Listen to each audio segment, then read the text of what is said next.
उनका भला होना चाहिए। आज के दिन हम लोग पूरे त्रिपुरा के लिए पूजा करते हैं और हम त्रिपुरा का भला चाहते हैं, और त्रिपुरा का भला तभी होगा जब वहाँ के रहने वाले लोगों का उन्नति हो और उनके अंदर शांति आए। तो मैं हर साल के जैसे आज इसी अपना कर्तव्य जो है वो निभाता हूँ।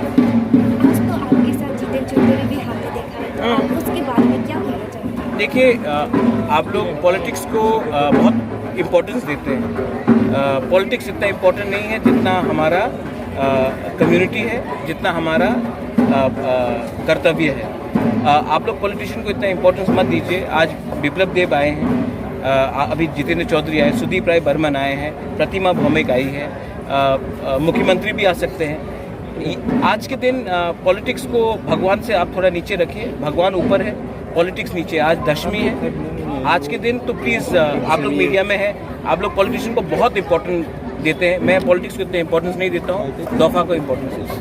तो अभी प्रवासी के लिए क्या मैसेज देना चाहिए? मेरा मैसेज क्लियर है, मेरा हर स्पीच में मेरा मैसेज क्लियर है कि अगर त्रिपुरा को आप उन्नति देखना चाहते हैं तो त्रिपुरा के सब लोग, बंगाली हो, हिंदू हो, मुस्लिम हो, क्रिश्चियन हो, मणिपुरी हो, जनजाति हो, सबको समझना चाहिए कि त्रिपुरा का भलाई तभी होगा जब हम अपने ऊपर विश्वास ज़्यादा करें, ना कि कुछ लोगों के ऊपर।